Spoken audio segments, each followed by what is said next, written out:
ìyàwó mi sá lọ lọ́jọ́ ìgbéyàwó ní alẹ́ ọjọ́ ìgbéyàwó tó pẹ̀lú àwọn ọ̀rẹ́ so along the line akọrin pé ó disappear ìyàwó mi sá lọ lọ́jọ́ ìgbéyàwó alẹ́ ọjọ́ yẹn later pé àwọn family member ẹ̀ ó later pé wọ́n ní pé òun wà okay kò sí nǹkan tó ṣe òun ní pé òun save ní pé but ibi tó ń wà òun ò lè disclose ẹ̀. èmọ̀rẹ́ o ìyàwó sálọ lọ́jọ́ ìgbéyàwó eléyìí gbẹnu tán ẹ̀yìn èèyàn ó lékenkà bẹ́ẹ̀ náà ló pakasọ o ẹ wo kẹ́mi mà sá lọ kí lóhun tó ṣe kẹ́mi kí ló rọ́ọ̀lù kẹ́mi nítorí ọlọ́run tó fi sá lọ lọ́jọ́ ìgbéyàwó kódà alẹ́ ìgbéyàwó gangan nígbà tó yẹ kóhun àtọkọ ẹ̀ kí wọ́n jọ máa ṣe kinní yẹn lálẹ́ ọjọ́ ìgbéyàwó tó yẹ kí wọ́n jọ gbéra wọn débẹ̀ kẹ́mi gbìnàyà ó jápa o ó sá lọ pátápátá ní tẹ̀fẹ̀tẹ̀fẹ̀ kí lóhun tó ṣe Fẹ́mi ẹ̀yin èèyàn ẹ súnmọ́ bí o ẹ tún wá fetí gbéyàwó ọ̀rọ̀ o ẹ wò ó Kẹ́mi sọ wípé ṣe lòun bẹ̀rẹ̀ sí ní tan ọkọ òun o ẹ̀yin ò Samson kí ló tó ṣe fún ọ̀gán pàtó tó fi di pé wọ́n ń dá sẹ̀ríà fún Samson tó yìí nítorí Ọlọ́run ẹ jọ ṣe traditional marriage ìyún ẹ ṣe introduction ẹ ṣe traditional marriage ìgbà tó wá débi reception kódà wọ́n tún ṣe court marriage gan dánwò nígbà tó wá débi reception wọ́n ti jó lójú agbo tẹbí tará tojúlùmọ̀ ti náwó nára nígbà tó fi di ọwọ́ ọ̀rọ̀ lẹ́bàáyìí wọ́n ní níbi tí Kẹ́mi ti bẹ̀rẹ̀ sí ní jó lọ́wọ́ òun àtàwọn ọ̀rẹ́ ìyàwó ló bá sáré wá bá Samson pé ọkọ mi olówó orí mi dákúndábọ̀ tètè gba ẹ́ńfẹ́lòpù yìí wọ́n lẹ́nìkan ló wá fún wa lẹ́bùn o pé ẹ̀bùn ń bẹ nínú ẹ́ńfẹ́lòpù yìí ó ní má ṣíwò ó dìgbà tá a bá délé kó tó di pé àṣì ẹ́ńfẹ́lòpù ká tó ṣẹ́jú pẹ́ ni Kẹ́mi mà bá pòórá Kẹ́mi pòórá kúrò lójú agbo níbi tí wọ́n ti ń ṣe ayẹyẹ ìgbéyàwó lọ́wọ́ wọ́n wá wọn ò mà rí Kẹ́mi ibo ni Kẹ́mi yà sí ibo ni Kẹ́mi gbà lọ ẹ̀yin èèyàn àní ẹ súnmọ́ bísẹ̀ mo ti gbóhun tẹ́ mọ̀ ọ́ jẹ́dé àwọn ìròyìn yàjóyàjó ìròyìn ajá àbálẹ̀ lórí ìkànnì Àdàbà tẹlifíṣàn bíi náà lẹ́tì láǹfààní láti máa gbọ́ o wọ́n nígbà tí Samson tó ṣí ẹ́ńfẹ́lòpù kí ló bá nu ẹ́ńfẹ́lòpù mi ò ní sọ fún yín ẹ farabalẹ̀ gbọ́ nínú fọ́nrán eléyìí tí mo mú wáyé ẹ bá wọn nǹkan fìdílé tàbí kẹ́ fìdílé nǹkan ó yá láì dé ìnà pẹ́nu ẹ̀ ń sọ níbẹ̀. kálẹ̀ sà. kálẹ̀ sà. yes sà orúkọ yín. orúkọ tèmi ni Samson Ìlúpéjú. Mr. Samson a rí yín lórí ètò Kókórò Alátẹ sí òsì nǹkan àgbàlagbà tí ń sáré inú ẹ̀kan bí nǹkan ò bá lé òun ló ń lé nǹkan kí ló ṣẹlẹ̀ gan. mo wá láti wá sọ nípa ìgbéyàwó mi tí ìyàwó mi sá lọ lọ́jọ́ ìgbéyàwó ní alẹ́ ọjọ́ ìgbéyàwó. ẹ ṣàlàyé fún mi ní details ẹ bẹ́ẹ̀ ṣe sọ yẹn ò ṣe. ok ẹ ṣègbéyàwó. bẹ́ẹ̀ ni sà. alẹ́ ọjọ́ ìgbéyàwó yín gangan. bẹ́ẹ̀ ni sà. ìyàwó yín wá sá lọ. bẹ́ẹ̀ ni sà. kò yé mi jọ as in ẹ ṣe normal wedding. ẹ pé àwọn èèyàn. bẹ́ẹ̀ ni sà. àwọn èèyàn wá. bẹ́ẹ̀ ni sà. wọ́n jẹun ẹjọ́ ẹ ṣe gbogbo tó yẹ ká ẹ ṣe. bẹ́ẹ̀ ni sà. ẹ kó nǹkan fáwọn. a kó ẹrù ìyàwó lọ. ẹrù ìyàwó fáwọn ẹbí ìyàwó yín. bẹ́ẹ̀ ni sà. as in wọ́n gbà á. wọ́n gbà á. ṣé ìyàwó yín yẹn wà bí. kò sí níbí. wọ́n gbà á bí. bẹ́ẹ̀ ni sà. ẹ dọ̀bálẹ̀. a dọ̀bálẹ̀. ẹ kó àwọn ọ̀rẹ́ yín lọ. bẹ́ẹ̀ ni sà. ẹ pélére. àpélére. ẹ náwó fún. ànáwó. ìyàwó yẹn jó ń bẹ̀. ó jó ń bẹ̀. church lẹ́lu àbí mosque. ọ̀lù lẹ́lu. bẹ́ẹ̀ ni sà. ṣé Christian wedding ni àbí Muslim wedding. Christian wedding. Christian wedding. bẹ́ẹ̀ ni sà. pastor so yín pọ̀. pastor wọn so wá pọ̀ lọ́jọ́ náà. ẹ lọ registry sa. a lọ registry. ẹ tún lọ registry. a ṣe introduction. ẹ sáyìn ẹ ṣe gbogbo tó yẹ kẹ́ ṣe registry. bẹ́ẹ̀ ni sà. ẹ dẹ̀ tún ṣe introduction. bẹ́ẹ̀ ni sà. gbogbo yẹn lẹ ṣe lọ́sàn-án èyí tẹ́ ẹ ti ṣe kó tó dijọ́ yẹn gangan àti gbogbo ẹ yọjú lé ẹ ṣe gbogbo ẹ má sọ ẹ ṣe gbogbo ẹ ti ń ṣe yẹn bọ̀ ṣùgbọ́n gbà tó dijọ́ gbogbo ẹ tẹ́ ẹ ṣe lọ́sàn-án tẹ́ ẹ parí ẹ̀ tán tó wá dalẹ̀. ọ̀nìyàwó fẹsẹ̀ fẹ́. ọ wá sá lọ. bẹ́ẹ̀ ni sà. lọ́jọ́ ìyàwó gangan. ṣùgbọ́n nígbà tá a wà ní orí stage lọ́jọ́ náà nígbà tí àwọn tí a pè tán fún mi ní envelope owó ìyàwó ná envelope kan fún mi extra ó ní kí n keep ẹ̀ sí separately wọ́n ní kí n keep rẹ̀ sọ́tọ̀. láti kò tẹ́ ń gbé envelope owó táwọn èèyàn appreciate yín bí àwọn ọ̀rẹ́ tán fẹ́ mọ́ lọ pé gbà ó ìyàwó náà wà ní envelope kan sí. envelope kan fún mi. pé keep this separately. Yes sir. So it was after the wedding. Keep ẹ. mo ṣe keep ẹ. tá à ń wá. ẹ dákun mọ kẹ́kẹ́ tó mọ̀ wá mo fẹ́ mọ bí tẹ́ ẹ ti bẹ̀rẹ̀ sí í wá gan because ọkọ àtìyàwó lọ́jọ́ wedding bẹ́ẹ̀ wọ́n ò jọ mọ̀ wá ni mo fẹ́ mọ bí tẹ́ ẹ ṣe bẹ̀rẹ̀ sí ní wáyàwó gangan. èèyàn bá gbọ́n tí ò usual a sọ pé tí ò ṣẹlẹ̀ rí o tí ò usual tí kì í sábà ṣẹlẹ̀ èyí máa rí bákan lára èèyàn bẹ́ẹ̀ gẹ́lẹ́ ni tí mò ń gbọ́ lọ́wọ́ yìí mo bí pé báwo ló ṣe lọ báwo ló ṣe dàwátì níjọ́ ìgbéyàwó ìyẹn ìyàwó yín. bí program yẹn ṣe ń lọ lọ́jọ́ náà time tí wọ́n ṣe tí everybody ń jó tí à ń jó èmi wà lórí stage mo jókòó because I am tired that day so everybody ó ń jó pẹ̀lú àwọn ọ̀rẹ́ so along the line akọrin pé ó disappear àrímọ́ ní orí stage. lójú agbo. bẹ́ẹ̀ni sá. ní ọwọ́ alẹ́. lọ́wọ́ rọ̀lẹ́. bẹ́ẹ̀ni. ẹnìkan kan ò rí mọ́. àrímọ́. so after then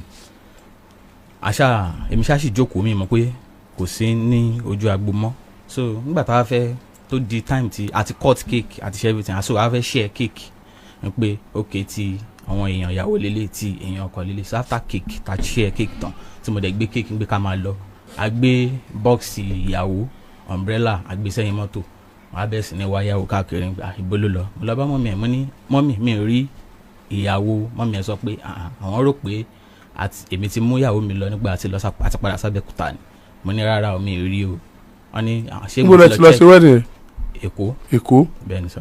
ok so mọ́mí ẹ̀ wá ní ṣé a ti lọ check hotel tó lodge sí mo ní mo ti lọ check ẹ̀ ọ̀nà ti check out so àdè padà síbẹ̀ èmi àti mọ́mí àṣàjọ ń wá káàkiri àárí throughout that day so lọ́jọ́ yẹn èmi ò lè padà sí Abẹ́òkúta lọ́jọ́ náà orí street gan mo sùn because by the time tí mo máa fi ta fi ń wá káàkiri tí time ti lọ so I try láti wá another hotel láti lodge sí because hotel táwa lodge sí ó ti full àráyè nínú mọ́tò tá a gbé wá ní gbogbo everybody sùn àtèmi àtàwọn àbúrò mi àtàwọn ọ̀rẹ́ mi tó tẹ̀lé mi ìgbà tó di àárọ̀ ọjọ́ Sunday làwa ṣẹ̀ṣẹ̀ padà still yet náà àríyáwó but ní alẹ́ ọjọ́ yẹn later pé àwọn family member ẹ̀ ó later pé wọ́n ní pé òun wà okay kò sí nǹkan tó ṣe òun ní pé òun save ní pé but ibi tó ń wà òun ò lè disclose ẹ̀.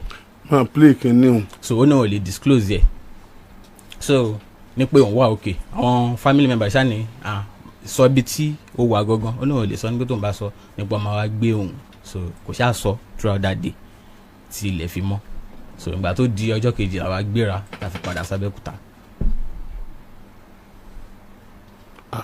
ẹ dákun ẹ ló fún yín lẹ́tà kan. bẹ́ẹ̀ni. ìgbà wo lẹ wá ronú ní òru ọjọ́ yẹn lèmi ṣẹ̀ṣẹ̀ wò pé jẹ́ ǹtẹ̀ chẹ́ẹ̀kì gbogbo àwọn envelope tí àwọn èèyàn fún mi so ọkọ mi kàn ní let me check the letter tí àbí envelope to drop so nígbà tí màá ṣe envelope yẹn wá rí i pé ntẹ bá ń bẹ letter àti propose ring ló kọ sí. ẹ bá mú èmi gan gbọ́dọ̀ rí lẹ́tà ríǹgì yẹn náà wà ń bẹ. ó wà ń bẹ sir. ríǹgì tá a fi propose ẹ. bẹ́ẹ̀ni sir.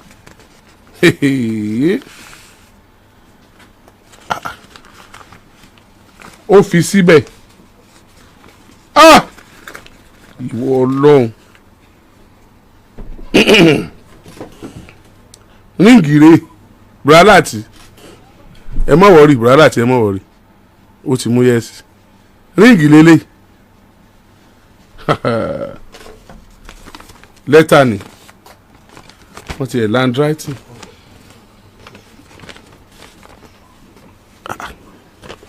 wọ́n kà á o màá ka lẹ́tà yẹn Samson sẹ́yìn lè jẹ́ Samson. bẹ́ẹ̀ni sir. Samson, I'm writing this letter with a heavy heart.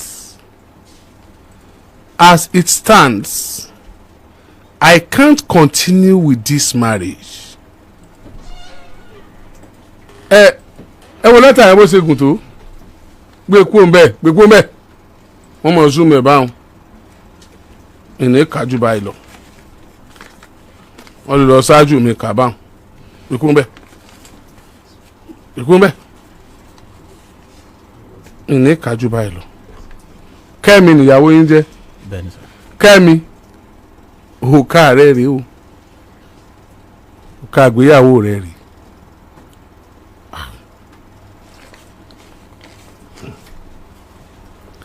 kéèsì mọ̀ tí wà ń bímọ tí ń lọ bí ọ̀sẹ̀ méjì àbí. bẹ́ẹ̀ni sá.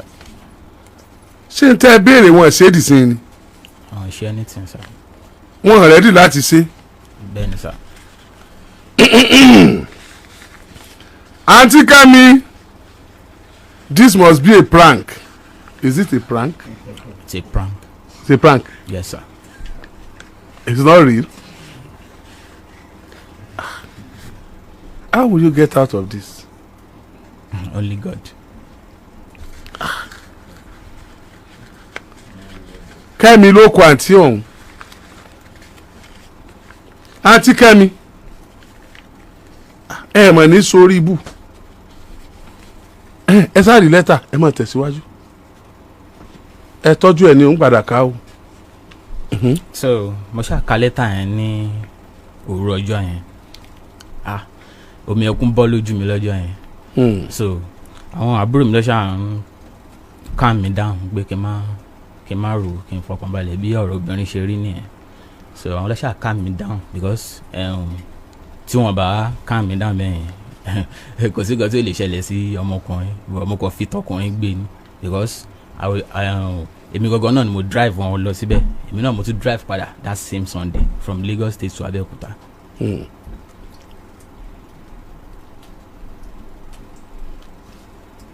lẹ́yìn ìgbà náà wá ń kọ́ ǹjẹ́ ẹ ti fojú rí obìnrin yìí padà. mi ò fojú rí àǹtí tọ́pẹ́ wà mí báyìí. Àgídìgbò lẹ ti padà pàdé ẹ̀. bẹ́ẹ̀ni sá. ná ẹ̀yẹ kánú àwọn tó kọ́mẹ́ǹtì ń bí sọ pé the family must return every kobo padà bẹ́ẹ̀. Only the family must return every kobo is spent. níta ni ẹ sọ síbí nìyẹn òòsàbò ò lè gbè mí ṣe mí bó ṣe bá mi ọkú ẹ mélòó lẹ nà wọ́n rí. mi ò fọwọ́ kàn rí o. ẹ̀yin náà wọ́n tààrà. àtọ̀. ẹ̀yin náà wọ́n tààrà. àtọ̀. ṣé àwọn mọ́mí rẹ̀ gan wọn àpè yẹn jọ náà ni. ọ̀pẹ̀ yẹn. àwọn mọ́mí ẹ̀ pérò. bẹ́ẹ̀ni sá. àwọn ọ̀rẹ́ rẹ̀ wá bẹ̀. bẹ́ẹ̀ni sá. but ṣé kìí sí pé wọn àtàwọn ọ̀rẹ́ rẹ̀ kan jọ mọ́ nígbà láwọn ìwọ́jọ ń jó lọ́wọ́ ni tẹ́ ẹ̀ fi rí wọn mọ́. wọ́n máa jọ mọ́ plan gbogbo wọn ni. plan wọn ni. bẹ́ẹ̀ni sá. ok ìbéèrè ni pé nígbà tá Aunty Kẹ́mi mọ̀ pé ìgbéyàwó yìí kò ní continue kí ló tẹ́ kí wẹ́ẹ̀dì kúkú hold gan. àgọ́ tó ya èmi náà lẹ́nu náà nìyẹn sá. and that day àwọn lọ fún date wa àwọn lọ fún one date tó fún wa yẹn èmi ò mọ̀ pé date yẹn ni birthday mọ́ mi wọ́n tún gbé birthday wọnú wedding lọ́jọ́ yẹn so it was that day èmi ṣẹ̀ṣẹ̀ mọ̀ pé wọ́n tún ṣe birthday lọ́jọ́ yẹn. wọn àti ẹ sọ fún yín ẹ wà aware of it. sọ fún mi. ọmọ ìlú wo ni wọn. Ìjẹ̀ṣà Iléṣà. ọmọ Iléṣà ni wọn. bẹ́ẹ̀ni sá. Ìjẹ̀ṣà ọmọ wa o Ìjẹ̀ṣà ẹ̀yin Iléṣà tẹ́ ń gbọ́ mi ẹ̀yin Ìjẹ̀ṣà tẹ́ ń gbọ́ mi lálẹ́ òní mo kí yín ni o èmi kàn kí yín ni o ẹ mọ̀ pé mi á mọ̀ kíyàn adúpẹ́ tí ọ̀jẹ̀ bá dàn ẹnu ó ti mọ̀ ọ́rẹ́ lulẹ̀ wọ́n ti mọ̀ fẹnu jábọ́ wọ́n ti mọ̀ fẹnu wú géètì adúpẹ́ tí ọ̀jẹ̀ bá dàn.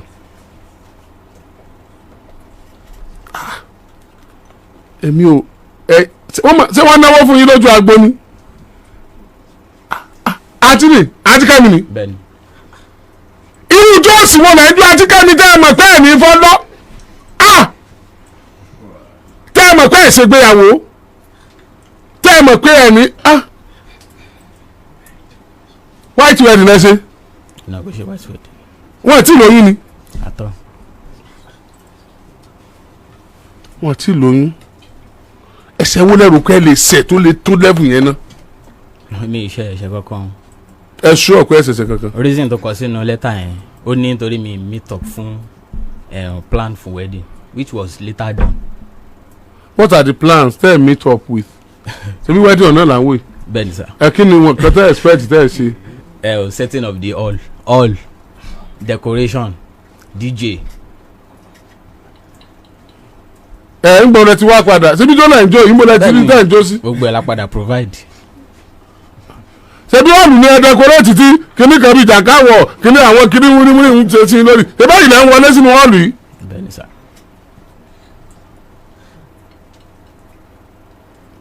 àbí kò tó bí ẹ ṣe fẹ́.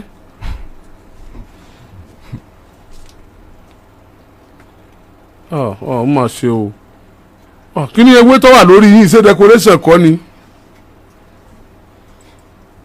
torí pé ẹ̀ meet up wọ́n ní màmá yín ọ̀ láìka wọn ṣé lóòótọ́ ni. ẹ̀rọ ló fi yẹn pa sà ẹ̀rọ ló fi yẹn pa reason tó yẹ sọ pé mọ́mí tèmi ọ̀ láìka o ní ìgbà tí wọ́n fún wa ní list fún engagement list ẹ̀ pé normally ọmọ akọ normal so mọ́mí wa pè ní pé ìwọ níyàwó ìwọ lè báwọn family ẹ̀ sọ̀rọ̀ báwọn sọ kọ́ reduce nǹkan tó kọ yìí because agbára wa ò lè gbé nǹkan tó agbára wa gbé la máa ṣe o because wọ́n ní gbogbo nǹkan tó wà nínú list ẹ̀ la gbọ́dọ̀ provide which is normal bóyá máa ń sọ nìyẹn but nǹkan tó agbára yẹn bá gbé léèyàn máa ṣe so reason nìyẹn tó fi mú mọ́mí lọ́tà tó ní wọn láìkó òun kò sí nǹkan tí mọ́mí ò kì í ṣe fún ọmọ bí ọmọ ni.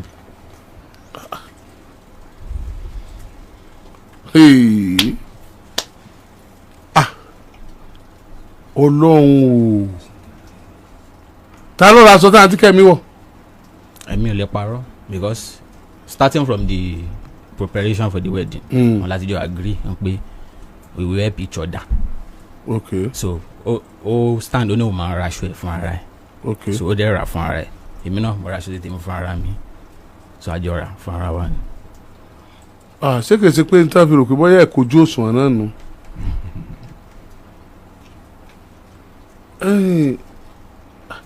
aṣọ ilé ìṣe àwọn náà wọ́n ra ilé náà fúnra wọn. èmi mo ra ilé fún ara mi. òun náà lọ ra yẹn fúnra rẹ̀. òun ló ra ti registry yẹn fún ara rẹ̀. tàkàrà tẹ́jọ́ wọn òun lọ ra fúnra rẹ̀. no. ẹ̀yin lè ra yín fún. bẹ́ẹ̀ni sir. ẹ̀yin lè rí ilé fún. bẹ́ẹ̀ni sir. lẹ́sìn máàcì ara yín dáadáa yìí. iṣẹ́ kí lẹ̀ ń ṣe. computer engineering and phone engineering. iṣẹ́ kí lòun ń ṣe. ó ṣe serve tán ni so ó ń ṣiṣẹ́ as secretary ní bakery kan ní Abẹ́òkúta.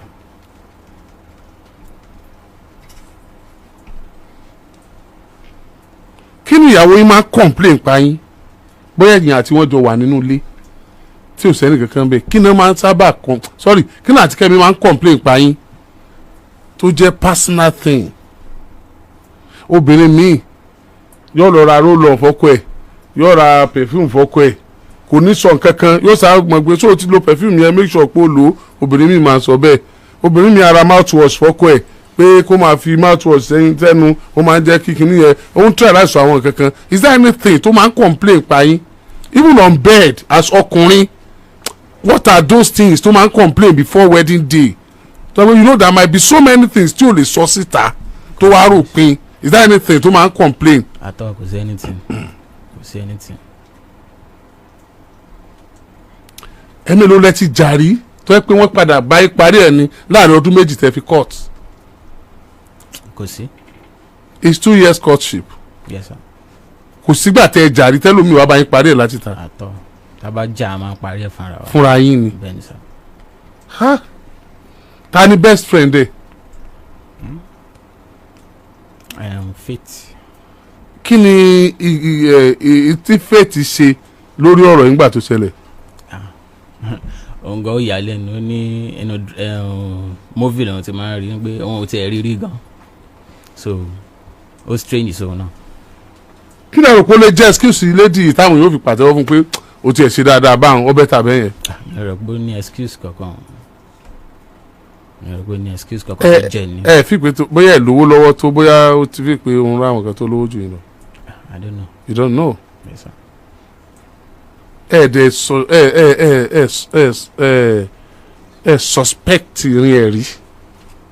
mi ò really suspect. ń ṣe mí bákan ni ta ló mú idea wedding wá ẹ̀yin àbóhùn. àwọn méjì àjọ agree náà ni. rárá èèyàn kan ní ọ̀kọ̀ọ̀kọ̀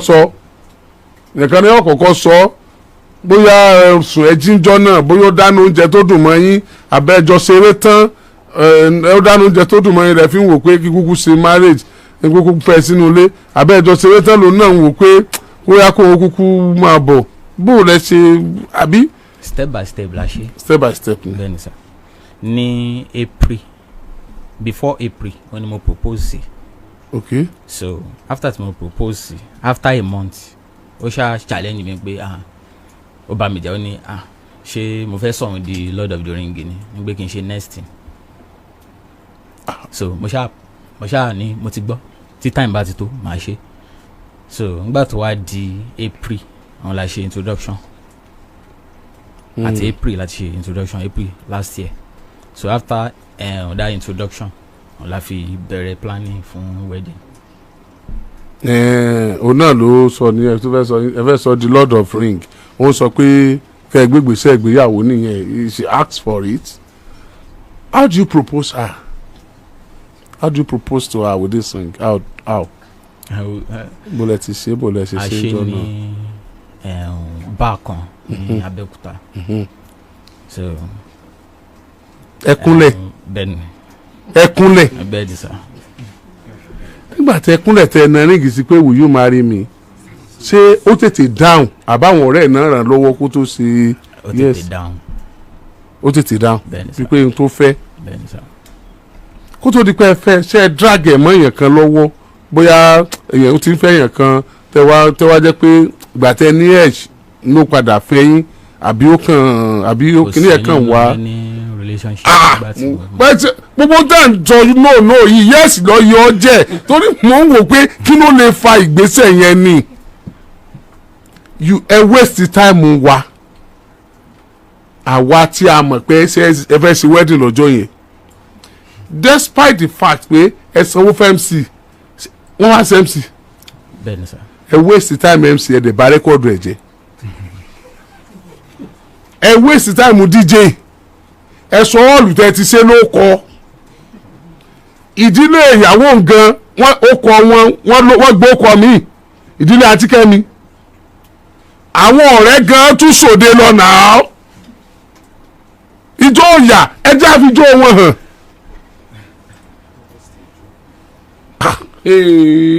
abatẹnijẹ́ lélẹ́yìí o mo fẹ́ mọ̀ bóyá ẹsẹ̀ lẹ́sẹ̀ kan tó tóbi tó fi pé I want to shock him mo dúró de dọjọ́ ọ̀dùnnú ẹ̀ máa dàbànújẹ́ sí because ọjọ́ yẹn sọjọ́ ọ̀dùnnú tiwọn àwọn ti prepare ẹ̀yin ló jọ́dọ̀ ọ̀dùnnú ti yí because wọ́n máa kí yín kú oríire ńjọ́ náà wọ́n máa kí yín congratulations àwọn tó tún kí yín congratulations wọ́n tún waste time wọn. So and he knew she knew she was celebrating her mother's birthday, not the wedding.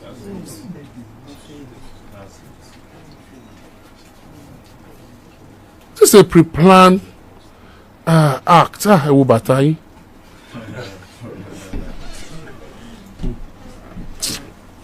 Ó mà ṣe o. Ẹ jọ kí ni alága àdúró nǹkan ẹ̀kan tí wọ́n máa ṣe yẹn wọ́n ṣe ṣe. Tí wọ́n mọ̀ pé kí èèyàn dọ̀ balẹ̀ ẹ̀ àwọn ọ̀rẹ́ yìí dẹ̀ tẹ̀lé yín lọ they will not forgive her she should have called off the wedding before the day tó bá ní nǹkan kan kó má jẹ́ ó wáyé ó bẹ́tà gbogbo tó kọ́ ọ́nù ìwé case kò sí ètò ṣẹlẹ̀ lọ́jọ́ wedding bẹ́ẹ̀ kò sí ètò ṣẹlẹ̀ wedding kò la gbogbo ẹ̀ ti ṣẹlẹ̀ tó jẹ́ pé ó láǹfààní àti má jẹ́ kí wedding ò wáyé rárá ju kó sá lọ lọ́jọ́ wedding lọ ó fẹ́ make history ni ṣùgbọ́n mi wà ní conclude pé olóṣèlú tí ò dáa bóyá ó rí wà kan lọ́wọ́ yín tó dẹ̀ pé ó léwu fún ọjọ́ ọ̀la rẹ̀ bóyá àìtí ìsọ́síta gan bóyá ó ń cover yín ni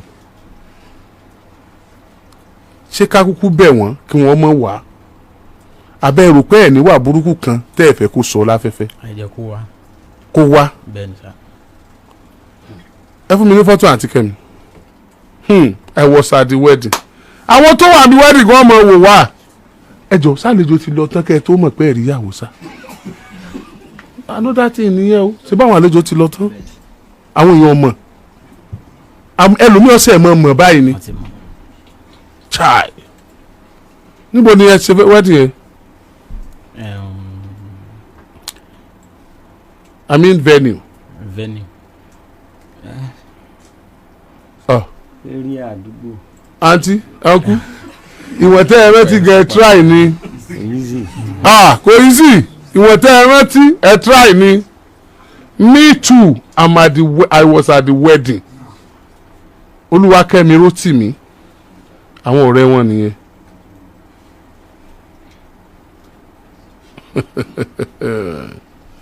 Kò sí tó lè ṣẹlẹ̀ tó wà rántí ẹnìkan ní àwọn òbí arábìnrin yẹn jẹ̀bi ẹ̀sùn apààyàn. Ẹ jẹ́ ká pe àǹtí Kẹ́mi ọ̀rọ̀ yìí sọ̀rọ̀ ẹ̀rín kì í sọ̀rọ̀ ẹ̀rín rárá kí ọ̀nkú yìí wà níbi tó ti ń ṣáàch lọ́wọ́ ó bẹ́tà ju ìṣẹ̀lẹ̀ tó ṣẹlẹ̀ lọ́jọ́ yẹn lọ kán má ti ròbìnrin tí wọ́n fẹ́ at this age ó bẹ́tà fọ́tò eléyìí fọ́tò tí ó fojú wọn hàn yẹ fún mi ó bẹ́tà ju ìṣẹ̀lẹ̀ tó ṣẹlẹ̀ lọ́jọ́ yẹn lọ. àǹtí Kẹ́mi wọ́n ní kí mo kọ́kọ́ kí i pé ẹ cooperate dáadáa pẹ̀lú wa bẹ́ẹ̀ ni èyí tẹ́ fi hàn náà ti da ẹ má zoom wọn púpọ̀ ẹ má já wọn yàn ẹ jẹ́ ẹ má fi fọ́tò wọn gan ta ẹ má fi fọ́tò wọn ta ẹ kàn fi tẹ̀kan yẹn ta ẹ má lo fọ́tò wọn. so àǹtí Kẹ́mi ẹ ṣe dáadáa pẹ̀lú Alágídìgbò ẹ cooperate kódà lẹ́ni wọ́n ti jẹ́ kẹ́ ẹ mọ̀ pé ọ̀nkú ń bọ̀ lórí afẹ́fẹ́ ẹ̀yin náà dẹ̀ wà ń bì ṣùgbọ́n ẹlẹ́fẹ́ lọ ẹ̀yin ò ní lè wá sáfẹ́fẹ́ lẹ́nu ṣùgbọ́n káwọn wá ẹ̀yin náà padà wá ọmọ Nàìjíríà mọ̀ ń retí yín gan-an ni o àǹtí Kẹ́mi a conclude rárá a dẹ̀ ní jẹ́ kí emotion a níwà judgmental a ní jẹ́ kí emotion control wa gbogbo tí mò ń bi ọkù yìí I just need to be sure mo fẹ́ gbọ́ látẹnu wọn kó tó di pé ẹ wá sọ ọ́ ni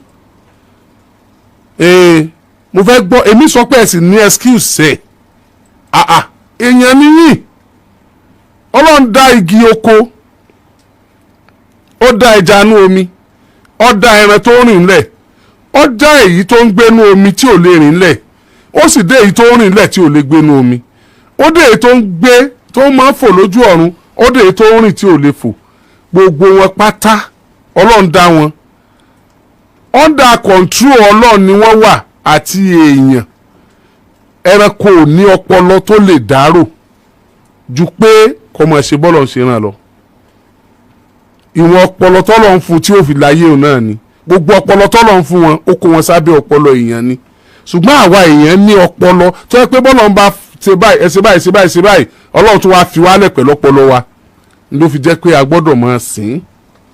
àǹtí Kẹ́mi ẹ yìí ṣe ẹranko onílàákàyè nìyí kó tó di pé ó dùn ọkú ìpẹ́ fà wọ́n lẹ̀ wọ́n láti nífẹ̀ẹ́ yín kó tó di pé wọ́n gbà pé káwọn jọ ṣègbéyàwó ó láti rí tí wọ́n nífẹ̀ẹ́ lára yín tí wọ́n fi lẹ́yìn ló kù gbogbo ohun tí ń jóbìnrin tó kù kan máa bá tiwọn lọ tẹ́ ẹ fi lọ sí registry tẹ́ ẹ fi lọ sí church tẹ́ ẹ fi ṣe engagement introduction tẹ́ ẹ tún fi wá ṣe wedding ẹ gbogbo ìpele yẹn tó wá jẹ́ pọ́jọ́ wedding lẹ́yìn tẹ́ ẹ ṣe wedding níbi wedding lẹ́ ti wá fọ́kọ yín lẹ́tà tí ríǹgì wà nínú ẹ̀ tẹ́ wá sọ pé ẹ̀ ṣe mọ́ ẹ̀ ń láti ní ìdí pàtàkì ni o number one ni pé tẹ́ ẹ̀ bá nídìí pàtàkì láti òní lọ kò ní sí obìnrin kankan tó wá láti Iléṣà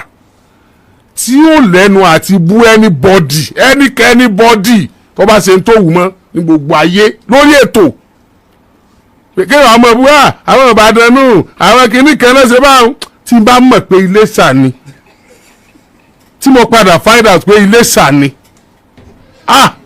màá ní kó fa ìdí ẹ̀tọ̀tọ̀ tó ń wà mọ́ tó ẹgbàá sí number 1. number 2 ẹ tún wá jẹ́ kẹ́rù ọmọ ọba anybody tó bá fẹ́ níyàwó tó bá gbọ́ pọ̀ ọmọ Iléṣà ni.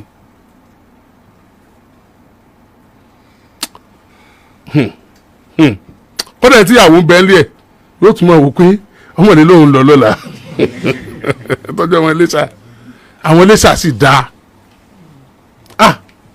ilé gbàgbé olú àti Jámánì àti Olúfúnkẹ́ Jámánì ilé gbàgbé wọn àwọn èèyàn dáadáa tí mo mọ̀ nílé sànù kí ni mo tiẹ̀ tún sọ Olúfúnkẹ́ Jámánì nìkan kọ́ ọ̀gá mi maestro ọmọ Iléṣà ni wọ́n ọmọ Iléṣà ni wọ́n àwọn Iléṣà dáa wọ́n dáa ẹ̀rí pa àti Kẹ́mi ọ̀rọ̀ rọ̀ sọ ẹ bá ń bẹ́ẹ̀ tẹ́ mò ń retí yín gbogbo ọmọ Nàìjíríà ní retí yín èmi nìkan kọ́ o gbogbo wa là ń retí yín ẹ jẹ́ wọn rẹ̀ ń tà ń retí ẹ jẹ́ wọn ẹ̀ ń tà ń retí rìn Kẹ́mi kí ni àti Kẹ́mi Ògúnmọ́lá àti Kẹ́mi Ògúnmọ́lá ọmọ Nàìjíríà ń retí yín ní ọjọ́ Wednesday tí ń bọ̀ yìí ọjọ́ Wednesday tí ń bọ̀ yìí àti Kẹ́mi ó sọ ọ̀rọ̀ ṣe ti rántí tí wọ́n lè sọ pé ẹ ṣe kán mọ̀ bọ̀ wá sọ. bẹ́ẹ̀ni sá. ọ̀nkú ẹ dìde ẹ jáde tí àǹtí Kẹ́mi. ẹ tún káàbọ̀ padà ẹ̀yin èèyàn mi abẹ́ẹ̀rí pé mẹ́wàá ń ṣẹlẹ̀ ní dúníyàwó abẹ́ẹ̀rí nǹkan tójú Samson rí ni lọ́jọ́ ìgbéyàwó tó ti náwó nára wọ́n ti para pojúlùmọ̀ wọ́n ti pe gbogbo ọ̀rẹ́ Kẹ́mi sì dojú ti Samson níta gbangba ìdójútì ń gbà ńlá lélẹ̀ jẹ́ ó ní pé kò kójú òṣùwọ̀n kò ṣe wedding tó up to his our own standard kò ṣe wedding dé standard nǹkan tó ń fẹ́ eléyìí gbẹnu tán o Ọlọ́run má jà kan rú Kẹ́mi báyìí yàwó o ẹ̀yin tẹ́ bá fẹ́ Kẹ́mi ẹ yiri ẹ̀ wò dáadáa o kó má lọ jà yín tàn mọ́ lálẹ́ ọjọ́ ìgbéyàwó ẹ wò ní sọ jù báyìí lọ lórí ilé tí a mú wá fún yín sáà yìí bó bá tún ṣe ń lọ lórí ọ̀rọ̀ yìí gbogbo ẹ̀ pátápátá náà lẹ́ láǹfààní láti máa gbọ́ lórí ìkànnì Àdàbà tẹlifíṣàn ẹ̀yin tẹ́ ò tí ì follow wa bẹ́ẹ̀ ò tí ì subscribe ẹ bá ń tẹ follow button tàbí subscribe button ẹ̀yin tí ń bẹ ń sàlẹ̀ fọ́nrán aago kélébé kan náà bẹ́ẹ̀ notification bẹ́ẹ̀ ni wọ́n ń pè òun gangan ní ọmọ àtàyìn lólobó ní gbogbo àkúùgbà tá a bá ti ń ju fọ́nrán sórí ìlàyé ẹ ṣeun tẹ́ ń gbọ́ wa ẹ kú kalẹ̀. agbe ní gbére pàdé olókun àdùkò ní gbére pàdé ọlọ́sà òdìdẹrẹ́ ní gbére pàdé wọn lóde ìwò fún ìwọ ọmọkùnrin tí nǹkan rẹ̀ ò ṣe déédéé ìwọ ọmọkùnrin tí ṣàyàwó rẹ̀ ó ṣẹ̀ṣẹ̀ mọ gbọ́ jìgìjìgì lára lójú lọ mú kára rẹ̀ ó tó le ìwọ ọmọkùnrin tó ń retí ọmọ bíbí ìwọ ọmọkùnrin tó fẹ́ ṣe nǹkan tó dáa láyé pẹ̀lú aya rẹ̀ tí ìfàyàlòyà tí ó fi di nǹkan tó dáa ìwọ tátọ̀ rẹ̀ ń sàn tí ò kí tó láti dọmọ ìwọ ọkùnrin tára rẹ̀ ò le ìwọ ọkùnrin ṣe ẹ̀kan dìde ìwọ ọkùnrin tátàn rẹ̀ ò dúró déédéé ìwọ ọkùnrin tó ń retí ọmọ ìwọ ọkùnrin tó ṣẹ̀ṣẹ̀ ṣègbéyàwó ọgbọ́ capable herbal energy capsule ló nílò fún gbogbo àìṣedéédé ara rẹ kó o lè jẹ́rìí sọmọ bíbí àti nǹkan tó dáa láti ṣe.